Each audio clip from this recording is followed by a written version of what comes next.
pursuit of big game is a tradition as timeless as creation itself. This is the program that follows the progression of our hunting lifestyles from where we've been to where we are now and where we're going. This is the Marshfield Outdoors Podcast with Chad Heflin. All right, next week's episode's here, and it's a real exciting one. It's something that I've been following a long time, well, at least the last year, and actually talked to Chase here on the phone last year and was really interested in what Turkeys for Tomorrow had to offer, what the program hold on, let's start over. That's fine with me.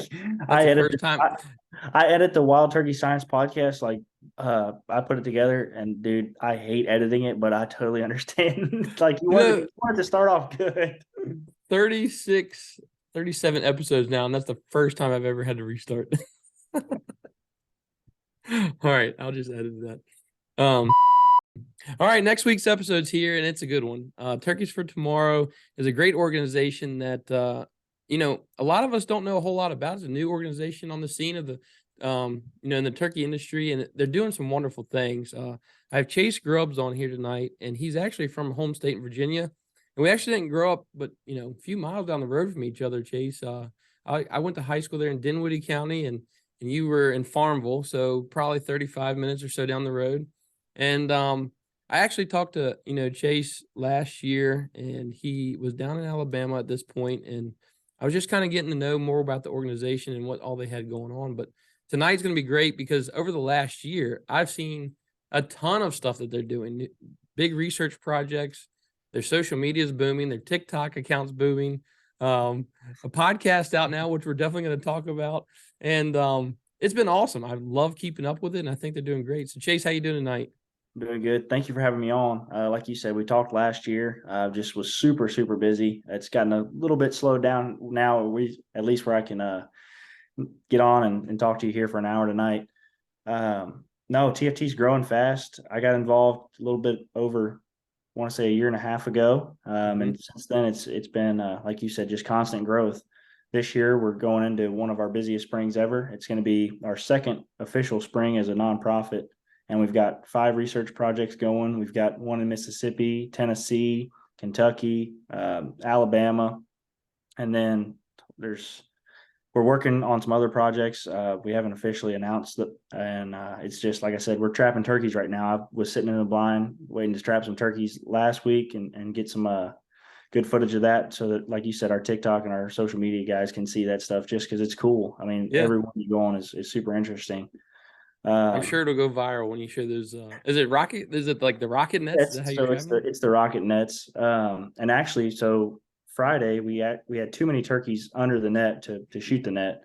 It's one of those things where it takes about 10 to 15 minutes to process the birds, and it was getting a little bit dark on us. So we were just trying to do some math in our head, and we're like, man, we've got almost 30 turkeys here. It's be a little tight to get them all processed up. And that's processed up with leg bands, GPS transmitters, and then draw blood to do disease testing. So I'm sure I missed something, but TFT's got a lot going on in the research community. Like you said, we just launched the podcast, and we're just trying to educate private landowners, people that care about wild turkeys, about what they can do to really help the wild turkey population on their own property and in their state. No, that's great, Chase. And, we'll get more in depth into the whole situation here soon. Turkeys, I was talking with a guy today. We're thinking about maybe working together. He's from Virginia. He's down in Stanley County, sound right? It's way southwest. But he makes turkey calls, and he hand makes them, and they're really beautiful calls. And I was just telling him today, just from going from when I was young, not hearing many turkeys, and now seeing, you can go out and it's just a plethora of turkeys here around the farm. And, I live in Culpeper, like I was telling you, and it's just been so amazing to see.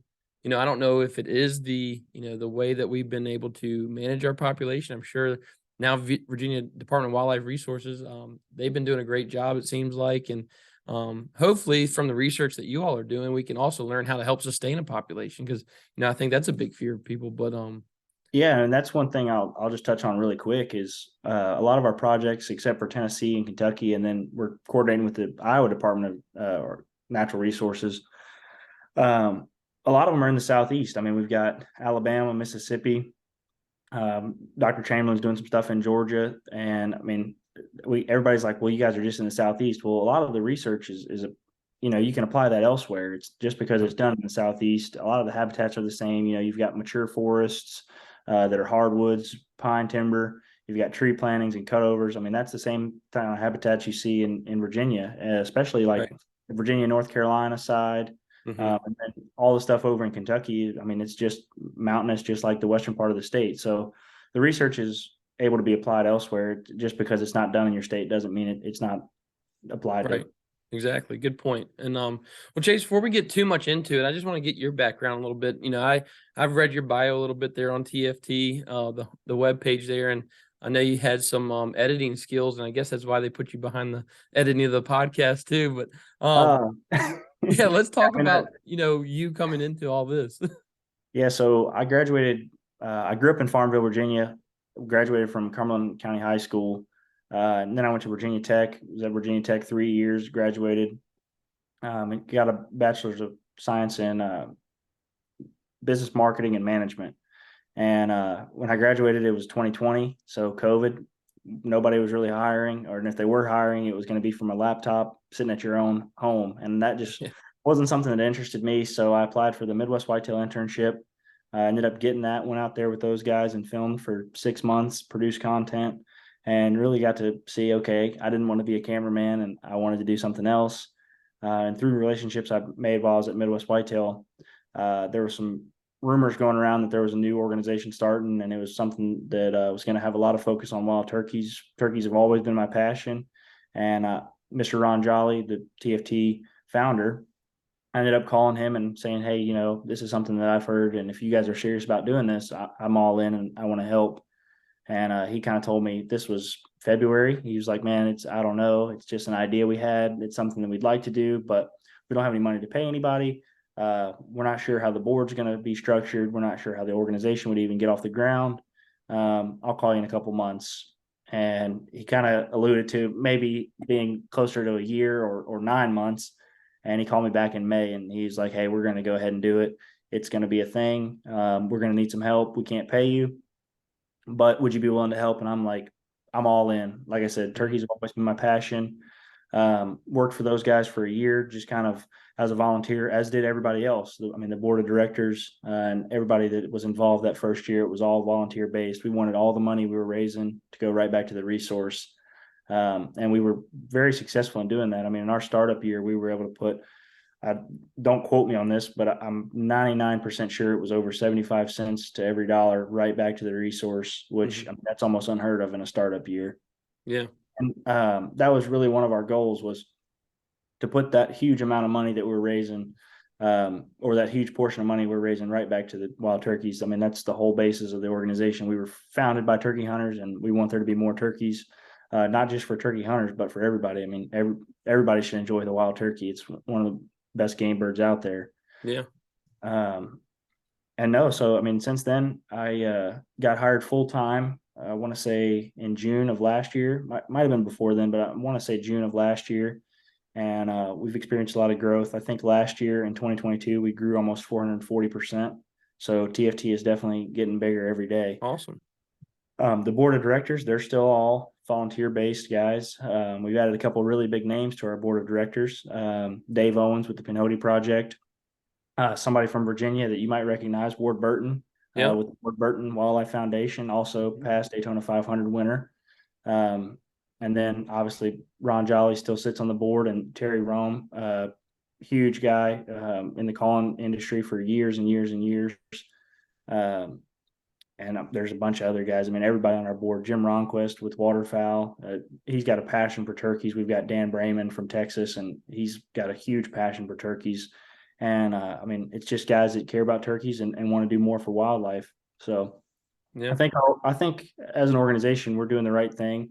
As you and I talking about before the podcast started, we're grounded in research. We want everything we're doing to be focused on the research for better habitat, for better species management. And we want to tie it back to science and say, are we doing this because makes us money, or are we doing this because that's what's best for the wildlife? Right. And we've been able to do that so far, and we've done some great stuff. Our Alabama research has already shown that, there might be a problem going on with wild turkeys across the country. It might tie back into some disease stuff, but there's still things we can do for habitat management to make more turkeys without having to spend millions and millions of dollars. So like I said before the podcast started, we just want to put the knowledge and the research at the private landowners' hands. We want it to be, hey, you don't have to go and get a degree to be a biology major from a college. You can just do this, and that'll make more turkeys on your property. So I hope what we're doing resonates with some people. I know that I get a lot of calls every week from guys who are super excited when they learn what TFT is doing, and hopefully some of your listeners will hear and check it out. We don't have enough support in Virginia. I looked before we got on this podcast. I know, like I said, Ward's on our board. We've got a lot of people from Halifax and Charlotte County that support TFT, but that northern part of the state and even the southern part of the state on the North Carolina border, there's just not a whole lot of TFT support there. And when you say support, what does that mean to you? Just so I just did a search on TFT members just to see where everybody was from. Looked like a couple guys. I mean, from right there, that center part of Virginia, which obviously a lot of those guys know me or they know Ward. But once you branch out from that, the membership just really starts to fall off. Yeah. Well, what's the best way that people can help with that? I mean, I think one way obviously is podcast, and I appreciate y'all being on, you being on the podcast tonight. And I hope we, get some information out there to people. But is it just sharing the message? What is it that's going to help? Yeah, I mean, so the way we're funded and the way we operate is through the membership dollars. And this spring, so this is going into our third year. We're going to have our 2-year birthday here in 15 days. So what guys can do, and this is something that we're starting this spring, is get involved locally. I mean, we've got 10 TFT chapters that are kind of a soft TFT launch in 10 states this spring. And then this summer, we're going to be looking for more. So if people want to get involved locally, they can reach out to us, or they can just sign up as a member and they can, show their support by paying the $50 membership. And like I said, that helps fund us as a nonprofit and allow us to do the research that we are doing in multiple states. Yeah, no, that's awesome. And also, and one thing guys can do too. We wake up well before anyone or anything else. We have spent our time studying, researching, and planning. As one day, these are lessons that will be handed down to our kids and our grandkids. We believe in buying a tag, even if we know we may not harvest an animal, as it will go to protecting the future for our kids. Now, we have taken it a step further. With every bag of bear beans sold, 10% will go to protecting the environment and animal populations, so the traditions that were handed down to us will get passed down once again.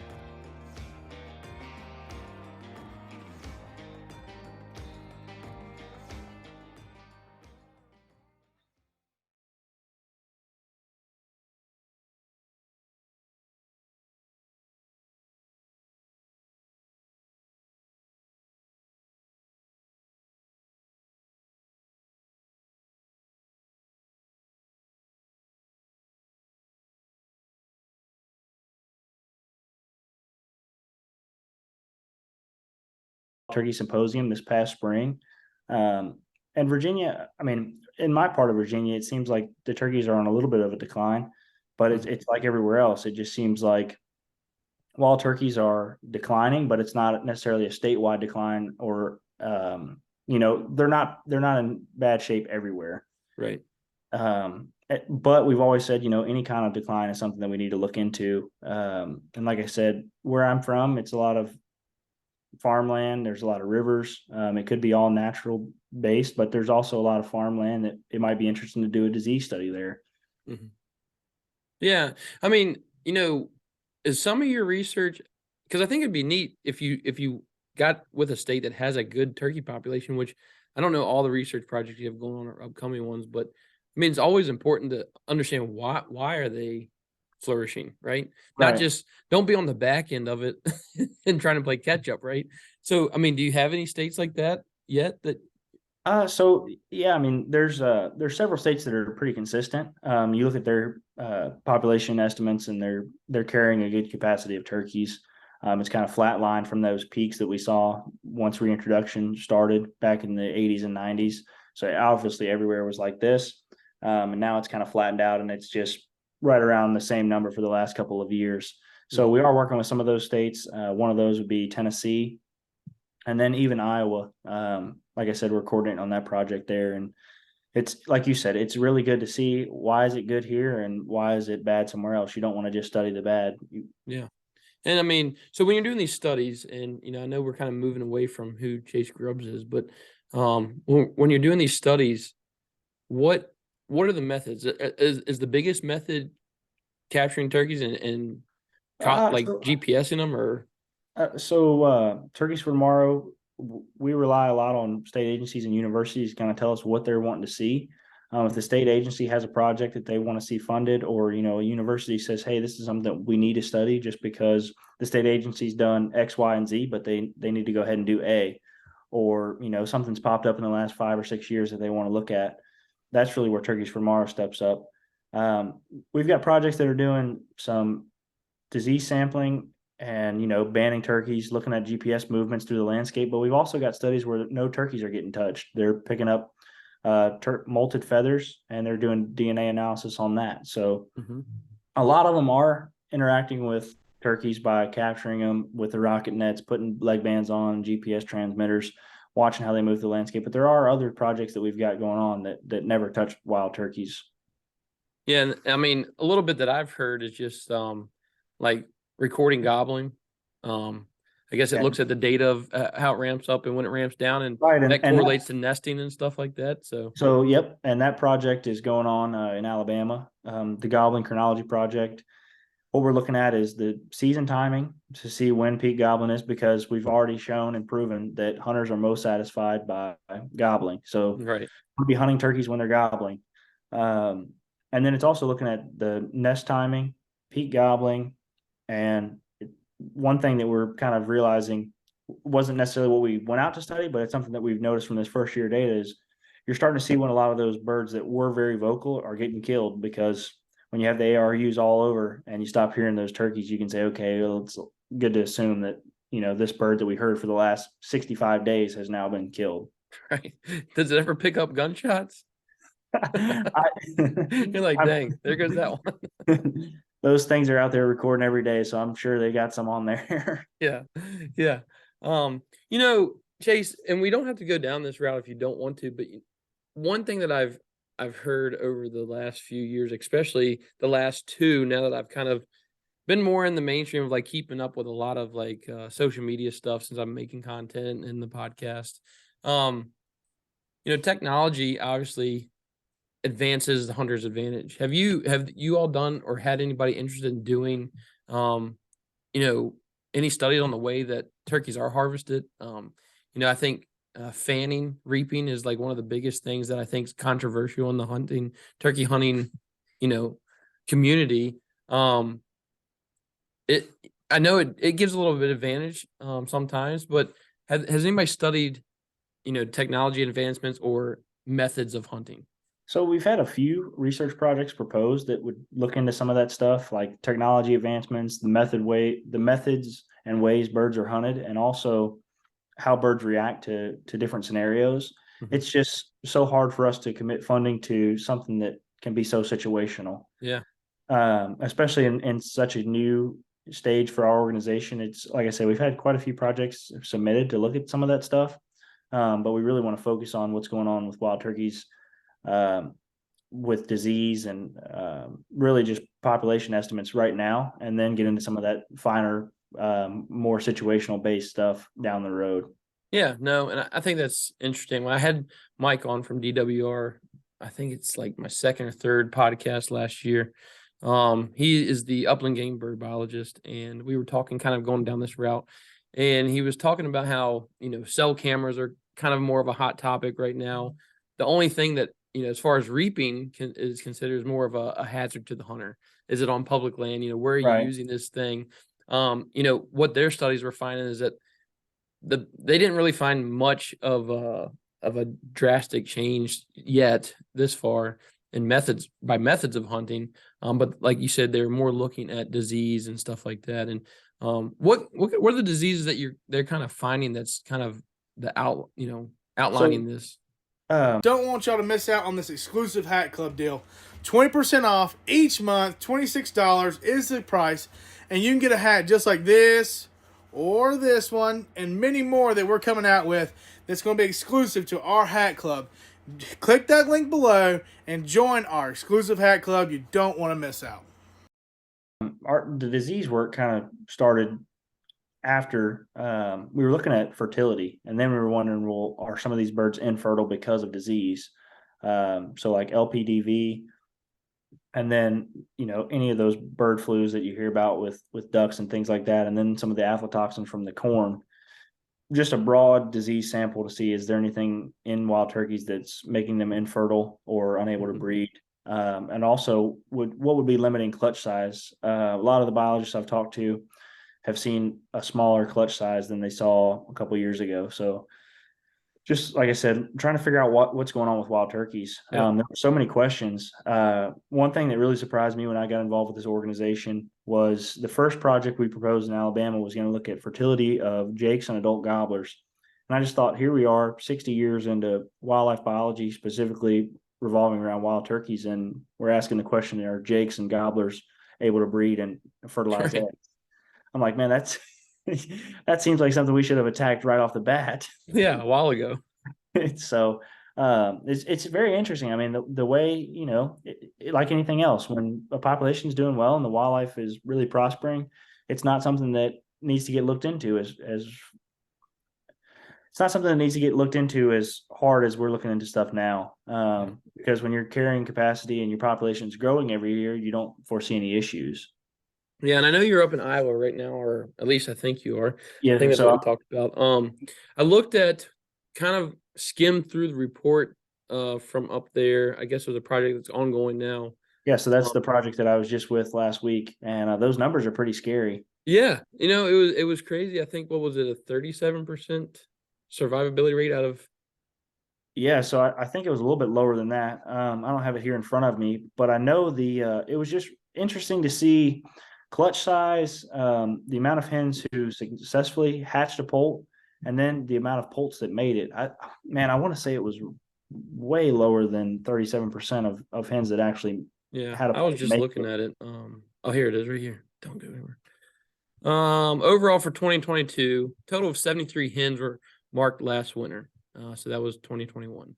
Right. As of early August, 27 hens had died with a mortality rate of 38%. So 63 hens available to nest starting on May 1st, only 7 nests hatched successfully. That's scary, Yeah, I mean that, and Iowa this year, I mean their sample size is going to be almost 100 hens. So I'll be interested to see in June of this year what we've got. And just Craig Harper, we just had him on the Wild Turkey Science podcast, and he reported one thing that farmers and land managers can do to raise their nesting success percent by almost 15%. I think he said exactly was 12%, is just don't turn the bush hog on. Don't get the hay cutter out before July. He's like, give those grouse, quail, and wild turkeys a Ground chance. cover. Yeah.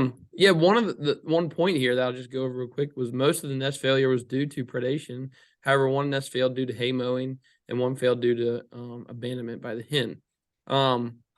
So real quick, not funny story. The first interaction I ever had with a turkey, I was probably, I'd say 10 or 11 years old. I killed my first turkey at like 12 or 13, but I was 10 or 11 years old. And we have this one farm. It's a beautiful farm down in Summer Duck. And we were cutting hay one spring. And at this time, I had never even thought about turkey hunting. My dad wasn't a turkey hunter. We just didn't have the turkeys, like we do now. And so we were sitting there cutting hay, and the hay was probably knee high, maybe thigh high, right? And soon as right at the tractor tire, I was riding on the side of on the fender of the tractor mowing with my dad, and a hen flew up, and I didn't know anything about nesting and all that at that age, and my dad kind of like looked disgusted, and we got down and went back there, and it was, I think 10 or 11 or 12 eggs in that nest, and only one was not busted.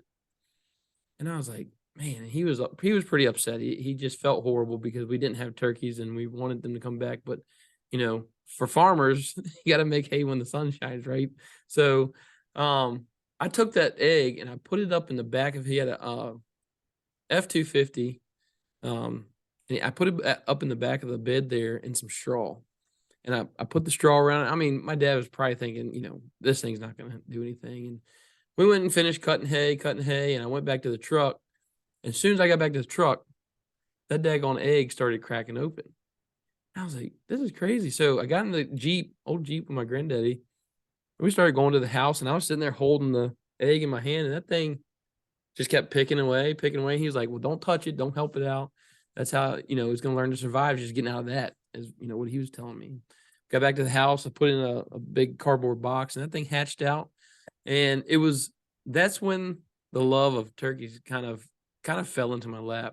I raised that turkey, for 2 or 3 weeks. It was really tough to keep alive. And, my mom helped me out, and we went out and we would lift up, wood and this and that, and let it, help it try to pick up little roly-poly things and stuff like that. It's just amazing. Us as human beings at that time, it was tough to keep a turkey alive, but yet a hen, when they hatch, just how lucky they are to get to that point. And then a hen can raise them turkeys to, be what we have today. Right. But that was the first time I ever had an interaction with turkeys. And I just fell in love with them. And then after that, we tried hunting them, and it didn't work out for the first probably 4 years. We probably looked stupid chasing them around, but we had fun. It was probably one guy. I think it was one gobbler that we chased around for 3 years at the one farm. We never got him. Thank goodness. Yeah, turkey hunting gets into you, like you said, under your skin, and it's something that you have a passion for. And I mean, as old as you live to turkey hunt, as long as you can hear them gobble, it's something you'd love to do. Oh yeah. But no, I mean, that's one thing that really drew me to Turkeys for Tomorrow. It's an organization that's wanting to do something for wildlife, specifically wild turkeys. It's guys who wake up every day and they're like, how can we make it better? What can we do? What needs to be done? How can we partner with other organizations to make sure that this does go through and happen? And at the end of the day, like I said, we're not just trying to fund a research project. We want to carry all of our supporters through that research project, report on what the findings are, whether they're good or bad, and then just say, hey, here's what you can do to make it better on your own property, or here's what you can encourage your state to do to make it better on state lands. So outside of the research projects, we just talked about habitat improvement and stuff like that. Well, do you have somebody that goes out and will meet with landowners and stuff? Yeah, so we have a couple guys that we've got partnerships with that'll come out, and those are guys that TFT has stood behind and really endorsed, and said, these guys know what they're talking about. One of those being Kyle Liebarger with Native Habitat Project, and then the other one's Dr. Grant Woods, which I'm sure everybody's familiar with Growing Deer TV. And then there's a few other guys that we've talked to, and they'll go out, if they're in your area. And again, that would just be as simple as calling us and asking, who can we get in touch with? But one thing that we're trying to do for everybody is we're having some landowner education days. I don't know if you saw our social media, but we're having one in Alabama. Mm-hmm. And we're going to try to have those around the country and just say, hey, here's what you can do. And that's, charge a guy for his membership and for the plate of food we're going to give them and take them through for an entire day and say, hey, here's some good things, here's some bad things. This is what you need to look for, and this is what you need to do to make it better. Yeah, that's awesome. So yeah, just getting that outreach out is really going to probably help, that. But, one thing I want to touch on too is because for the longest time, I mean, we just saw NWTF just had their 50th anniversary, right? This is their 50th anniversary year. And, what was the reason TFT started? I mean, and what is the difference between the two organizations, even though I know y'all share the space and work together just fine? Yeah, I mean, I would say we just wanted that grassroots feel. When Turkeys for Tomorrow was founded, we just wanted to be able to connect with the everyday turkey hunter, the everyday land manager. We didn't want to get super big where, you've got to run something all the way up a ladder and then bring it all the way back down. And that guy who, wanted to know something's been waiting for 6 months. Right. We just felt like, again, we wanted to be small enough where we could move swiftly, but also big enough where we could raise large sums of money to help the resource. We're working with the NWTF on a couple projects, the one in Mississippi and the one in Kentucky. So there's and in Alabama. So there's places where we're working together. But it's one of those things, just like any business, competition is only going to help one thing, and that's the resource. And Dave Owens says it all the time. He's like, just because there's 2 organizations doing it doesn't mean our end goal is not the same. And that's to put more turkeys on the map for guys like you and I to go out and enjoy turkey hunting, and then people to just go out and listen to turkeys gobble in the spring. Yeah, no, that's awesome. Cause sometimes it's just, we get so one track minded sometimes that, this organization is the one that's been around for so long, but TFT, I think you all have come in and made a big wave over the last, now you said 2 years, and it's awesome to see you growing because like you said, the end goal is the same. We all have a resource that we enjoy and we're passionate about, and, it is our responsibility to take care of them. I mean, it's our responsibility to clean them when we shoot them. It's our responsibility to make sure they're there for the next person too. Right. And that's one thing. I mean, I know Ron was inducted to the NWTF Hall of Fame. And after that, he really just reflected and said, there needs to be a group that Joe Schmo from wherever can call, and he can try to make more turkeys on his own land, and he needs to know what to do and how to do it. And like I said, just that grassroots and outreach is all research based, is really what TFT was founded on. And that's the reason why. Yeah, no, that's awesome. Well, I know you had some notes written down. Have we covered everything that you want to share, or is there some things I'm missing? No, I mean, I think we've touched through everything. If there's some questions you want to ask, I'm more than happy to try to answer those. Yeah. Well, so what's the best way for somebody to find out about TFT, the mission, and how to get in contact with somebody? Yeah, I'd say turkeysfortomorrow.org. They can look us up online, any of the social media platforms, as you mentioned, Instagram, TikTok, Facebook. We've got a YouTube. The YouTube is where the podcast videos are being posted. That is the Wild Turkey Podcast or the Wild Turkey Science Podcast. And then we're also on Apple and all those other podcast platforms. But it's interesting to see some of that stuff on video and YouTube, just because those scientists, when we're having them on, they're showing graphs and things like that. And you just miss that experience if you're just listening to it in the podcast. Yeah, no, that's awesome. Yeah, that's one thing I just finally incorporated in Chase is on YouTube. Some people I've had reach out about wanting to hear the podcast, and maybe they haven't listened to podcasts before. So YouTube was something familiar. So I think you reach a different audience, a good audience, and like you said, people can really look at maybe what they're showing and stuff. But yeah, and like I said, a lot of those guys, they're pointing to data figures and things, so it's easy for them to just throw it up on their screen. And like I said, I'd encourage guys to check it out. It's really the grassroots part of our organization, where it's these guys know it. They've been studying it for 30 years, and we're having them on to give you an hour update. One guy was joking in the comments. He's like, if I listened to the Craig Harper episode for an hour and 10 minutes, I know everything I need to know about turkeys. And he wasn't far off. Dr. Harper covered everything in that episode. He covered it from habitat management, predator management, and then even hunting tactics to keep wild turkeys on your property. Yeah. Well, and that's one thing real quick we can talk about too, is I've seen a huge push in like the trapping community. It's kind of gone to the wayside. We used to have a guy come to the farm and help trap some beavers every once in a while, because, they'd back up the run and flood the field, and we couldn't either get crops in or out.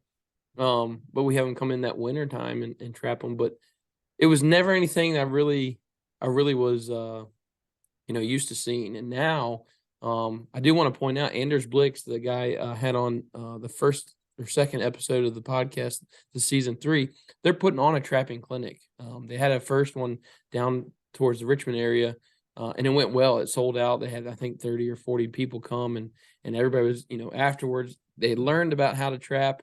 And afterwards they were posting pictures about, they went out and, utilized those lessons, and they have a second class that either might be this weekend that they've had it, but trapping's become a huge point of interest for people. And I think a lot of guys are realizing, I mean, especially where I grew up in Virginia, it's it's all timber company land. So you can't go in and you can't cut timber. You can't put food plots in. And if you can Right. put a food plot in, it's just down the road, throwing some clover seed down or wheat. But with trapping, you can go in and you can make a really good impact, or at least remove some predators and give the turkeys a better chance. Mhm. And it doesn't take a whole lot of skill. It also doesn't take a whole lot of, I mean, there is time involved, but putting out 12 DPs and checking them for a month doesn't take a whole lot of time. When you think about the grand scheme of going and doing timber projects or opening up a wildlife opening Right. for food, it's Or one how of the long you spend hunting them every Saturday. Right, exactly. I mean, if you set your traps on a Friday evening, go check them on Saturday or Sunday, it's something that you can do and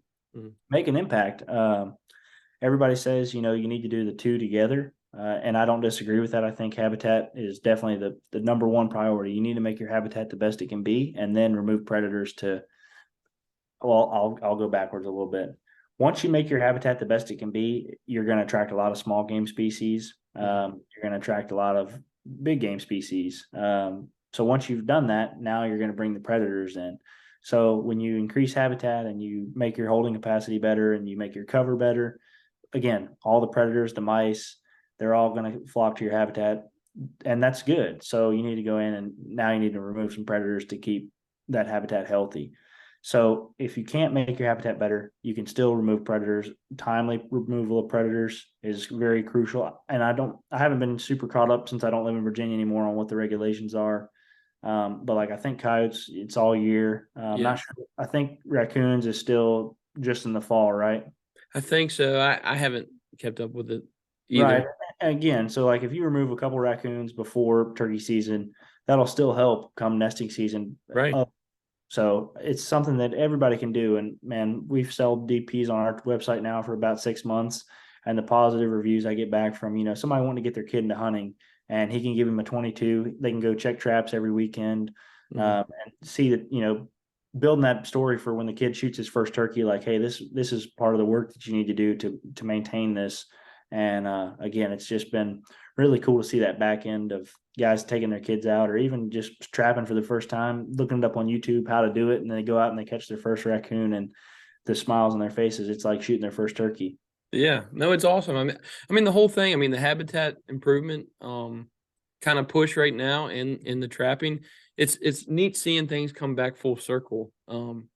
Because I just feel like it's made our community, our hunting community, our turkey hunting community stronger, and it's really taken off throughout the country. It looks like to me. I mean, Yeah, it for sure. really. I mean, anywhere you go, you can see people talking about it. It's topics and seminars. It's teaching opportunities for people out at people's farms, and now I see a lot of like land consulting people popping up now.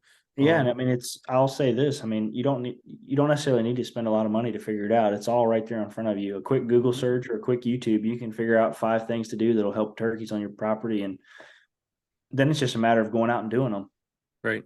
Obviously, I don't recommend doing any, like controlled burns and that stuff without Right. licensed professionals there, Yeah. but or certified professionals there. But creating edge cover or feathered edge on some of your fields, just talking to your farmers or your families, just saying, hey, if we leave this 25-foot strip of field, that's going to really improve our brooding cover as well as our nesting cover if we let some of it grow up 2 or 3 years and then we burn it down. I mean, there's all kinds of things guys can do that they might not even think about, where it's really a small thing.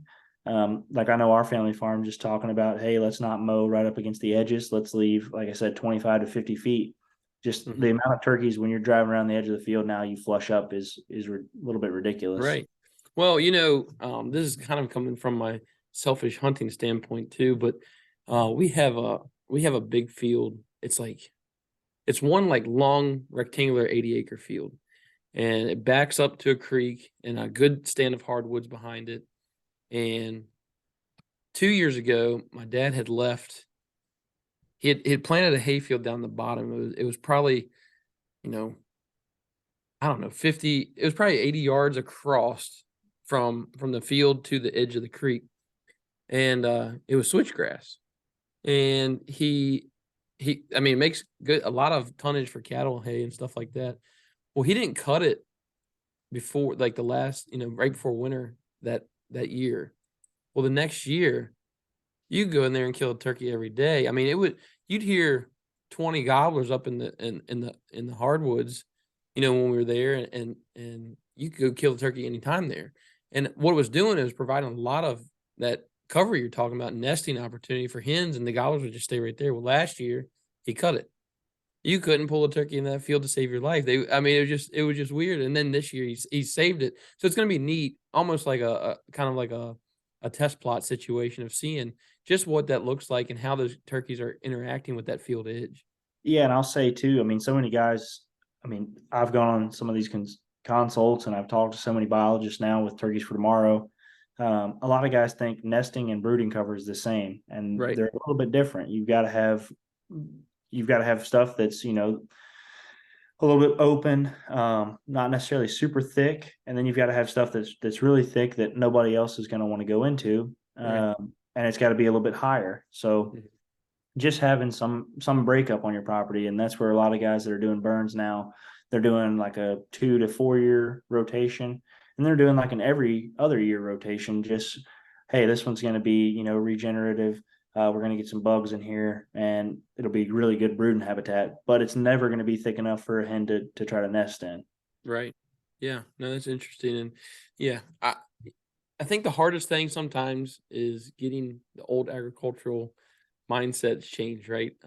Yeah, for sure. I have so many ideas and dreams and wants for food plots, but as a farmer, my dad wants every square inch of that field, put in a crop. And I think that's kind of one of the biggest things that probably is a hurdle to jump over for people, especially if you lease a lot of ground. It's definitely probably tougher to get somebody to kind of want to go in and do some habitat management stuff. But I think and that's where the is trap, really good that y'all are doing. and that's where the trapping stuff can come in. If you're leasing a lot of ground or you're in a big hunt club lease, just getting a couple of the guys and saying, hey, let's go trap for 2 weeks this year and try to bring some of the nest predators off. Then you don't necessarily, like I said, your habitat can be a little bit subpar, but you're still going to be able to carry some turkeys. Right. No, it's good. Well, Chase, real quick, one of the last things is most of the nonprofit gets most of their, income to, fund these research projects. Is that from memberships? It's from memberships and then corporate sponsorships. So Okay. we've got a couple of corporate sponsors, quite a few now. We've been working for 2 years trying to build that up, but our membership is really where the bulk of our funding comes from. And also private donations. We've received quite a few private donations. And with us being a 501c3, it's tax deductible. And we encourage people to really that think our mission resonates with them to give back and help us continue to do that. And with me going to Virginia Tech, I'd love to see us get more involved in Virginia, and Virginia Tech would be a great school to tie in. Yeah, that'd be awesome. So no, like I said, with the board members and guys in Virginia, myself being in Virginia, I would love to do something with our organization to help turkeys in Virginia. And I hope here in the next few years we can do that. It's just, we got to get the support numbers up. Yeah, no, that sounds good. Well, anyway, I can help, Chase, I'd love to. And, I know there's probably more that we can cover. Maybe we can get y'all on another time, and we'll. Yeah, it'd be interesting to do kind of like some of the Tennessee and Kentucky research. It'd be interesting to do something in June or July and really give an update, because this is the first year for those projects. Those projects were announced in fall of 22.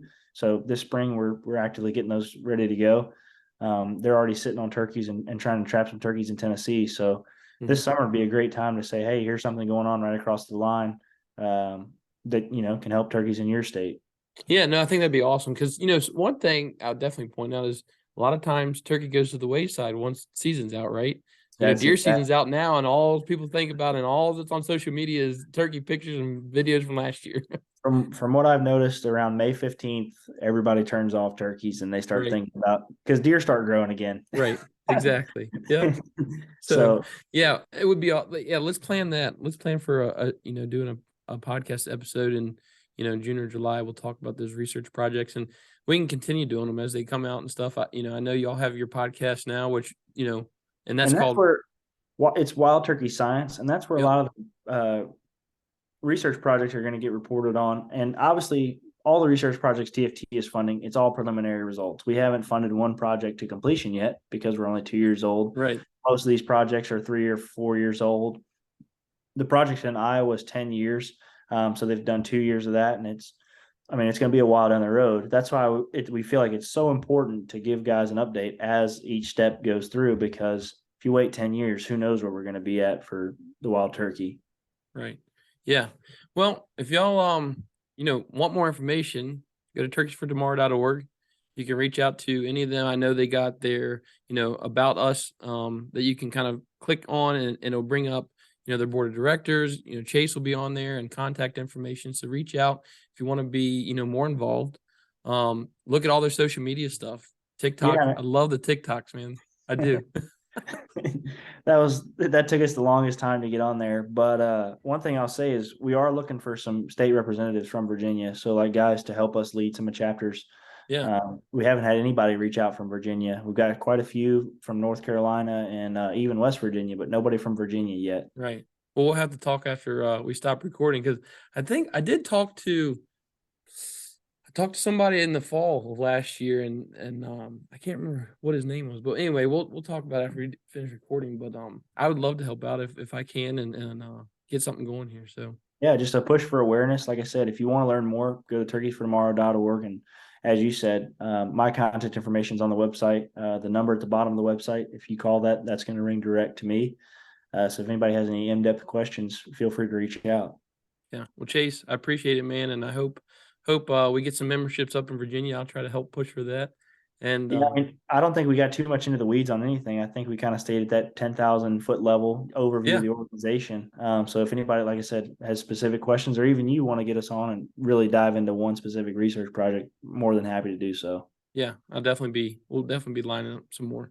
But yeah, appreciate it. Y'all continue follow Marshfield Outdoors. We got some great content still coming out. Turkey season's coming up, so that's going to be great. I hope.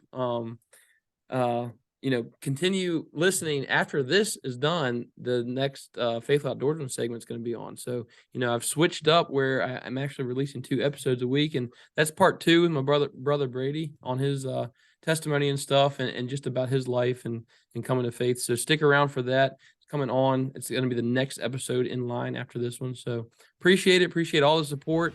And we'll catch you in the woods next time.